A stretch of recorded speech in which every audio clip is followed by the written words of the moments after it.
Hola, somos Condominio, una comunidad cristiana y te damos la bienvenida a nuestra casa, donde compartimos, reímos, nos equivocamos, perdonamos, agradecemos y, sobre todo, vivimos juntos el amor de Dios. Llegamos a ti con la continuación de nuestra serie Temporada de Fe, presentándote el capítulo ¿De dónde proviene la fe?, donde Tomás Quinzacara, amigo de nuestra casa, nos invita a meditar sobre la comprensión de la fe en nuestro día a día. ¿De dónde podemos obtener la fe? ¿Y cómo puede impactar nuestra vida? Te invitamos a escucharlo y esperamos puedas encontrar muchas respuestas a estas preguntas en este episodio. Bienvenida, bienvenido.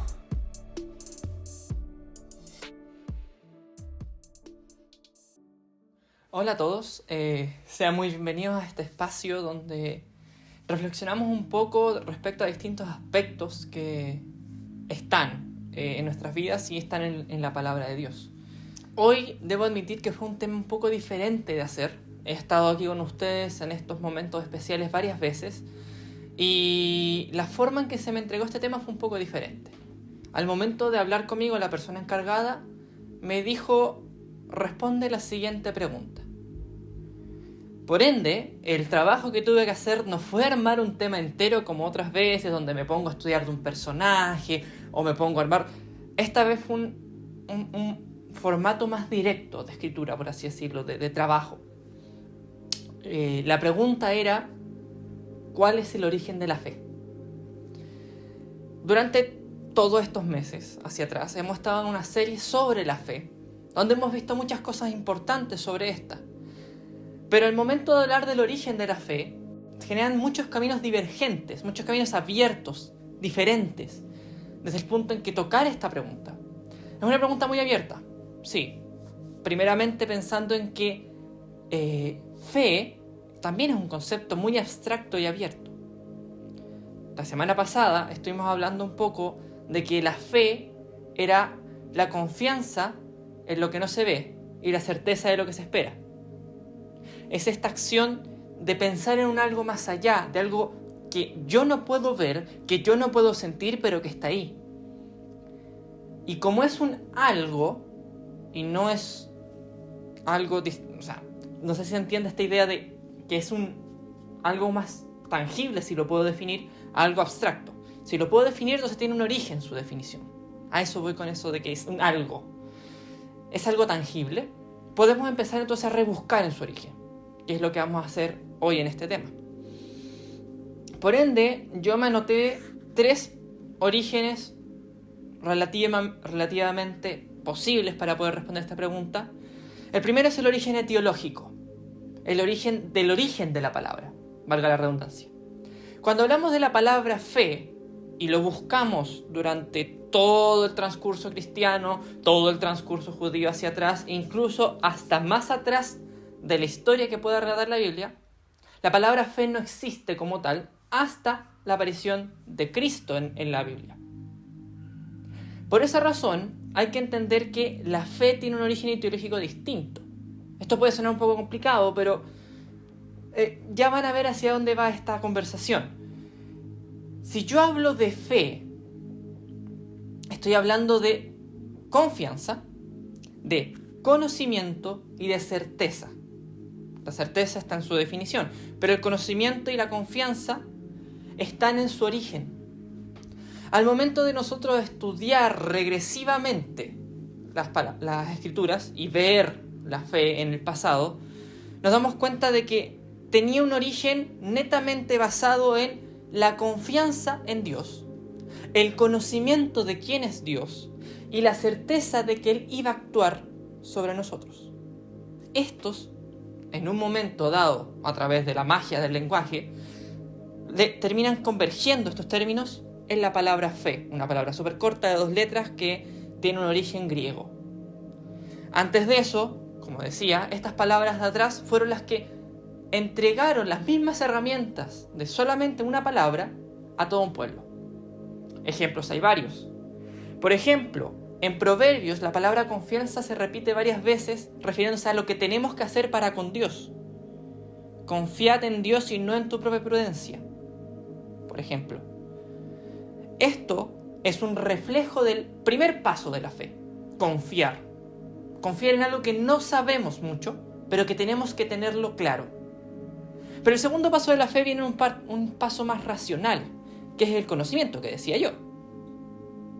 Porque si nosotros también revisamos, por ejemplo, en las historias de Moisés en el desierto, nos damos cuenta de que Dios se preocupaba de darle conocimiento al pueblo de lo que Él era, de lo que Él hacía y de cómo Él era.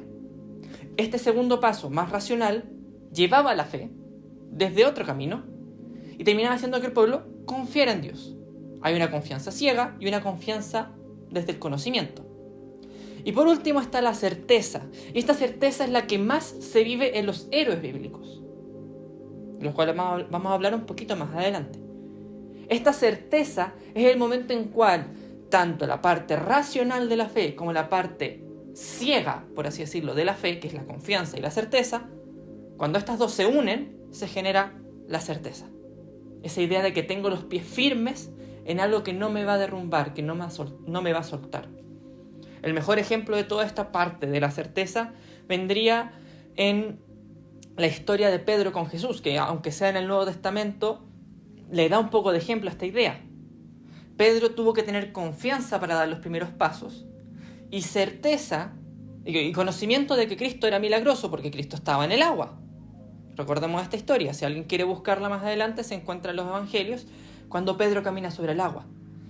Tiene confianza, luego tiene conocimientos porque Cristo estaba en el agua ahí mismo y ahora le faltaba la certeza.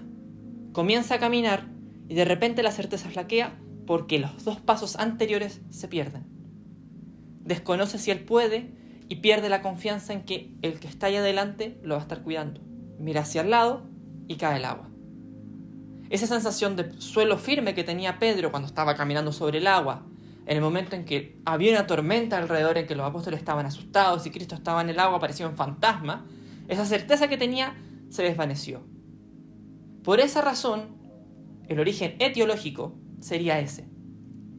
Confianza, conocimiento, certeza. Hasta ahora va muy árido, lo sé. Pero vamos a hablar del otro origen, que también es importante y es el que yo ya adelanté un poquito, que es el origen histórico. Desde el punto de vista más frío de la Biblia es un libro de historias. Entonces, en algún momento de la historia, de las historias, de la Biblia en sí, se origina la fe. Y aquí hay una posición divergente también. Hay dos posibles caminos que tomar. Hebreos 11 nos relata a los héroes de la fe, luego de darnos la definición en Hebreos 11.1 y contarnos un poco sobre de lo que sirve la fe, que es esta idea de saber el origen de todo y un montón de cosas que podríamos profundizar, pero no es la pregunta que nos confiere ahora. Hebreos empieza a relatar a los héroes de la fe, desde más o menos Hebreos 4. Los héroes de la fe empiezan a aparecer uno por uno. Y el primer héroe de la fe que aparece es Abel.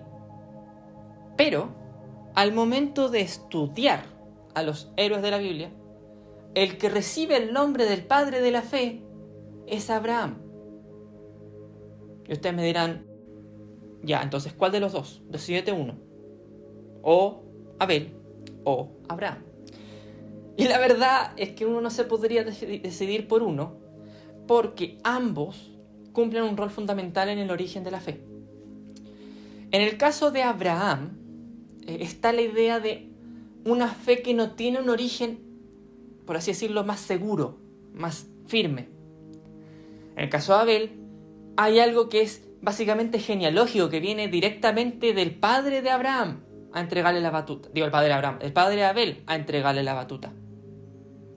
Me explico. La historia de Abel aparece aproximadamente en el capítulo 5, si no mal recuerdo, de Génesis. Allí se nos relata que él y su hermano se les llamó a hacer un sacrificio. Para los que no saben, Abel era hijo de Adán y Eva. Y por ese mismo motivo, ellos tenían conocimiento del Dios creador en carne propia, porque eran los primeros niños nacidos en la tierra. Cuando se les llama a ellos a hacer un altar y alabar a Dios, Caín decide llevar verduras porque él era agricultor. Y Abel decide llevar un cordero, porque además de ser ganadero, Dios había pedido un cordero. Y él tuvo fe en Dios de que lo que pedía se tenía que hacer. Una confianza, un conocimiento y una certeza de que lo que tenía que hacer era entregar un cordero. Por esa fe, dice Hebreos 11, el sacrificio de Abel fue recibido. Es decir, el origen de la fe en sí vendría de este niño, adolescente, adulto, no sabemos la edad que tenía, que ofreció lo que Dios le pidió en el momento del altar. Ok, ese es un punto válido. Pero tenemos que pensar que Abel tenía el conocimiento de que su padre había sido criado con Dios, había vivido con Dios, había conversado con Dios, había estado en el jardín del Edén y se había tenido que ir. Por ende, Abel tenía un conocimiento mucho más cercano de Dios de lo que tenía Abraham. Y aquí es donde se le dan los puntos a Abraham. Porque Abraham aparece bastantes capítulos después de Abel en el Génesis y se nos cuenta que él era hijo de un ser común y corriente que vivía en una ciudad muy poblada, muy metropolitana, muy grande, una metrópoli de la época, Ur de los caldeos. Y ahí se le aparece Dios y le dice: sal de Ur de los caldeos y sígueme a un lugar donde yo te diré. Si comparamos a Abel, que era el único niño nacido, bueno, junto con su hermano Caín, los únicos niños nacidos en la tierra, y comparamos a Abraham, una persona que vivía ya en una metrópoli ciudadina, la confianza que se necesitó puede ser la misma, pero la de Abraham fue un poco más ciega. No sé si me entienden. Por este mismo motivo, tendría lógica que Abraham sea el padre de la fe. Además de que siguió ciegamente a Dios por una serie de aventurillas que más atrás en algunos de los capítulos ya fueron conversadas y contadas. De esa forma, tenemos a estos dos seres que serían el origen histórico de la fe. Y desde ellos, la fe continúa pasándose de generación en generación como un testimonio en una carrera hasta llegar a Cristo, de Cristo a los apóstoles y así sucesivamente una cadena de fe. Ese sería el origen histórico. Regresemos un segundo. Origen histórico podría ser Abel o Abraham, pero los puntos se los ganaría Abraham principalmente. Origen etiológico, confianza, conocimiento y certeza, que juntas forman la palabra fe al momento de aparecer Cristo en la época griega. Pero ahora queda el último camino que yo decidí desarrollar con ustedes. Podrían haber más, si es que nos queremos sentar una tarde entera a conversar, podríamos estar. Pero el siguiente camino para hablar sobre el origen de la fe sería el origen más literal o más práctico. Así lo titulé yo. ¿A qué me refiero con esto?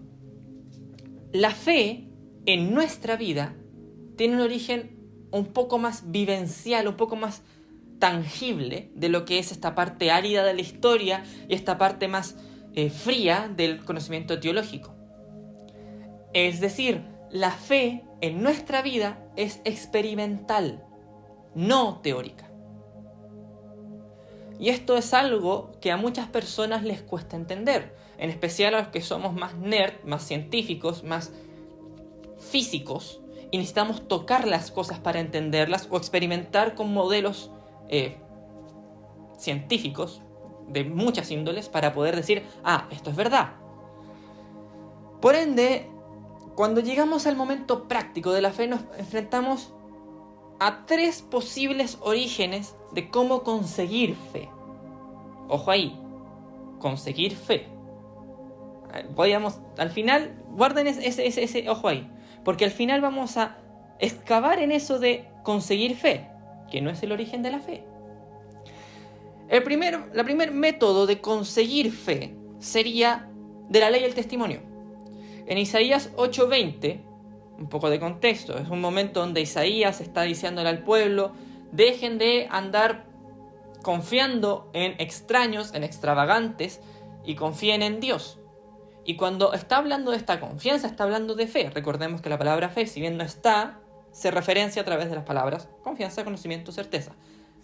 Y cuando le dice confíen en Dios, dice el pueblo debe confiar en la ley y el testimonio.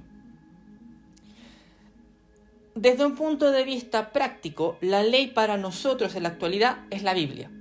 Es ese libro grandote que al estudiarlo nos entrega pequeños orbes, por así decirlo, para los que son gamers, o pequeños coins, premios, moneditas de fe para guardar. ¿Sí? Y el testimonio serían todas estas historias que yo recibo de un tercero o que yo mismo vivo con Dios. Por ejemplo, la historia de una persona que se salvó milagrosamente de un terremoto gracias a Dios en una iglesia. Claramente es un tema extraordinario, un milagro, una maravilla, que nos llega a nosotros para conseguir un poquito más de fe. Nosotros también podemos vivir testimonios y contárselos a otros. Y de esa forma se consigue un poquito de fe. Por ese lado hay una forma de conseguirla. Otra forma de conseguirla es de la promesa, como si la titulé yo. Ustedes pueden ponerle otros nombres para guardarlos después cuando quieran vivirlo.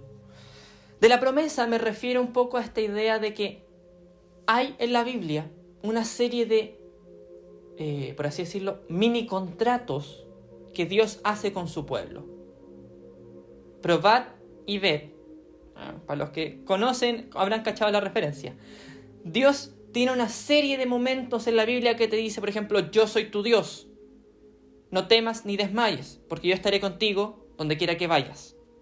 Josué 1:9, por ejemplo. Y ahí es donde Dios te da promesas, te da pequeños contratos, como decía, que Él sí va a cumplir si le exiges que lo cumpla. Desde un punto de vista legal, hoy en día, si nosotros tuviésemos un contrato que nos da $1.000.000, si no lo cobramos en el banco, nunca vamos a tener $1.000.000. Lo mismo pasa con Dios. Dios está allá arriba esperando que tú cobres estas promesas. Si no, no las vas a recibir. Entonces, desde estas promesas y esta vivencialidad de las promesas, Dios te va entregando más gajos de fe para que tú puedas tener conocimiento de que Él es Dios y de que Él está contigo para ayudarte. Al momento de yo exigirlas, voy a vivirlas. Y voy a conseguir un poquito de fe. ¿Sí? Pero hay una tercera forma, que yo creo que es la más efectiva, por el simple hecho de que le da un concepto de longitud, por así decirlo, más amplio. ¿A qué voy con esto? La ley y el testimonio son del momento. Cuando lo leí, cuando lo escuché, lo obtuve. Y después se puede ir. De la promesa, cuando lo leí, lo exigí, lo obtuve. Y después se diluye en el tiempo. Pero el origen más largo, por así decirlo, lo que da más fe, es juntarlo todo. La palabra clave de esta forma de conseguir fe es relación. Si yo me relaciono con este ser, consigo confianza, consigo conocimiento y consigo certezas. En especial certezas. La certeza de que este ser yo lo conozco lo suficiente para saber que es amor, como dice su Biblia, pero lo conozco. No es algo teórico, no es algo que está ahí escrito, es algo que está aquí, adentro mío. ¿Sí? La relación de poder sentir que te escucha. No que la Biblia dice que te va a escuchar. No que alguien te dijo, no, si me escuchó cuando estaba orando. No, el momento en que yo sé que me escucha. Esa certeza. Certeza de que voy a caminar por el fuego, por el agua, y no me quemaré, no me ahogaré. Puedo pasar por cualquier cosa, por valle de sombra y de muerte, y no temeré mal alguno. Esa certeza se llega a través de una relación con Dios. Una relación bilateral. Una relación donde ambos están en directa conversación. Es difícil a veces porque parece que Él no habla. Pero ahí es donde entra lo que yo decía. Estos son métodos de conseguir fe. Pero el origen de la fe en mi vida es un poco más complicado. Y aquí parece que yo lo tenía de decoración, no sé si se alcanzaba a ver en el video, pero yo tengo una botella de agua. ¿Sí? Esta botella de agua, yo puedo conseguir agua con ella. Bebí agua. ¿Sí? Voy a dejarla ahí porque me mojé un poquito mientras estábamos hablando, pero gajes del oficio. Puedo conseguir agua con esta botella. Y puedo llevar esta botella para todos lados. Sí, es cierto. Pero ¿cómo se rellenó la botella? Necesitó de un grifo. ¿Cómo ese grifo consiguió agua? Necesitó alguna fuente, un río, una napa subterránea, lo que sea. Y ahí entramos en un concepto de dónde viene el agua. El agua vendría de muchas cosas raras por ahí que pasan en el espacio, científicas que no voy a explicar. Pero que está ahí y que la conocemos porque está ahí. Este es mi vasito de fe. ¿Sí? Yo lo tengo dentro mío. Puedo ocuparlo para vivir aventuras con Dios, para relacionarme con Él, para exigir promesas, para cumplir ciertas cosas, lo que sea. Lo tengo aquí dentro mío. Pero necesita un grifo. Que es lo que yo decía, conseguir fe. ¿Sí? Conseguimos la fe a través de un grifo, que sería la fe, el testimonio, la palabra, las promesas y la relación con Dios. Pero el origen de este agua que viene del grifo vendría de un río, por así decirlo. Y ese río es el Espíritu Santo. Hay una parábola muy interesante sobre 10 vírgenes que tenían su botellita de agua. Tenían esa botellita de agua y tenían que esperar porque venía una fiesta. Un carrete, un convite, no sé. Ahí cada uno tiene su formato de decirlo dependiendo de su época. Pero tenían una fiesta. Y tenían que esperar a la fiesta. Algunas llevaron la botella de agua. Otras no les importó. Esperaron y en un momento las que estaban esperando y que no llevaron su botella murieron de sed. Las otras pudieron tomar su agua y durar hasta el comienzo de la fiesta. Porque digamos que a lo mejor estaban en toque de queda y no podían entrar a la casa. Y pudieron durar hasta la hora de que el toque de queda terminó. ¿Sí? Esa agua, según los estudiosos bíblicos, según todos los que nos dedicamos a esto, y claramente ustedes pueden llegar a eso también estudiando, es el Espíritu Santo. De ahí viene la fe principalmente. De ahí, de ese río que se llama Espíritu Santo, que está ahí, llegar y sacar, viene directamente la fe. Por esa razón, hay un versículo de la Biblia que dice que nosotros no amamos a Dios primero, sino que Él nos amó primero y nos escogió primero. Nosotros no somos quienes van por Dios. Nosotros no somos quienes van por fe. No podemos sacar así de simple la fe. No es un sistema matemático de un cajero automático, un llegar y tomar. Hay alguien primero que nos la entrega, que nos remueve el corazón, que está ahí y nos empuja a ir a buscar agua, que nos hace sentir sed, que es el Espíritu Santo. Él sería el origen principal, el origen más íntimo, más a la raíz de la fe. ¿Y cómo nos comunicamos con el Espíritu? Bueno, a través de estos grifos que decía yo, que serían la ley y el testimonio, la promesa, la relación con Dios. En su momento, los héroes bíblicos que aparecen en Hebreos 11 tuvieron directa comunicación con el Espíritu Santo. Y si uno se pone a pensar, todo llega, en conclusión, a la confianza, al conocimiento y a la certeza de que este ser, Espíritu Santo, va a estar con ustedes. Nuevamente, podríamos estar ahora horas hablando de quién es el Espíritu Santo y todo esto, pero mi invitación ahora es a que vayan, rellenen su botellita de agua espiritual. Ya saben cómo, ya saben dónde. Y aunque ustedes no lo crean, si están escuchando esto, el Espíritu Santo ya los está empujando a comenzar a tener una relación, una conversación, un momento para obtener fe. Él los eligió primero. Llegó el momento de que ahora ustedes comiencen esta relación bilateral y conversar con Él. Así que los invito, luego de ahora conocer bien el origen de la fe, a obtener esas moneditas, esa agüita de la fe. Muchas gracias. Hemos llegado al final de este episodio. Esperamos que estos minutos hayan sido relevantes para tu vida. Si quieres acercarte a nuestra comunidad, puedes ingresar a somoscondominio.cl o encontrarnos en Instagram como Somos Condominio. Para nosotros sería un tremendo honor poder conectar contigo. Sigue sintonizando para más episodios y gracias por estar con nosotros.